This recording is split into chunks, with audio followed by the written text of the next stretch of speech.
салому алайкум дӯстони азиз. ҳоло мо дар рафти сабти филми деҳотӣ қисмати 8 ҳастем. дар деҳае ки Мадина зиндагӣ мекунад ба ин ҷо омадем. салому алайкум Мадина. Ассалом.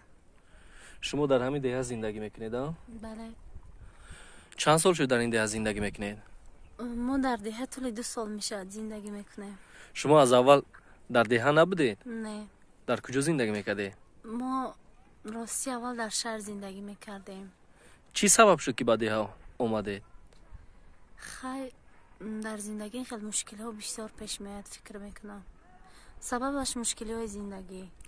сабабаш мушкилиҳои зиндагӣ шуд ки шумо ба деҳа кӯч бандедам? Бале. хуб, шумо омода ҳастед ки ба модари ман ёрдам расонед? Албатта. дӯстони азиз, ҳоло мо худмон низ ҳамроҳи модар ва Мадина ба шаҳр кӯч мебандем дар серияҳои минбаъда. интизор бошед. худованд нигаҳбонтон бошад.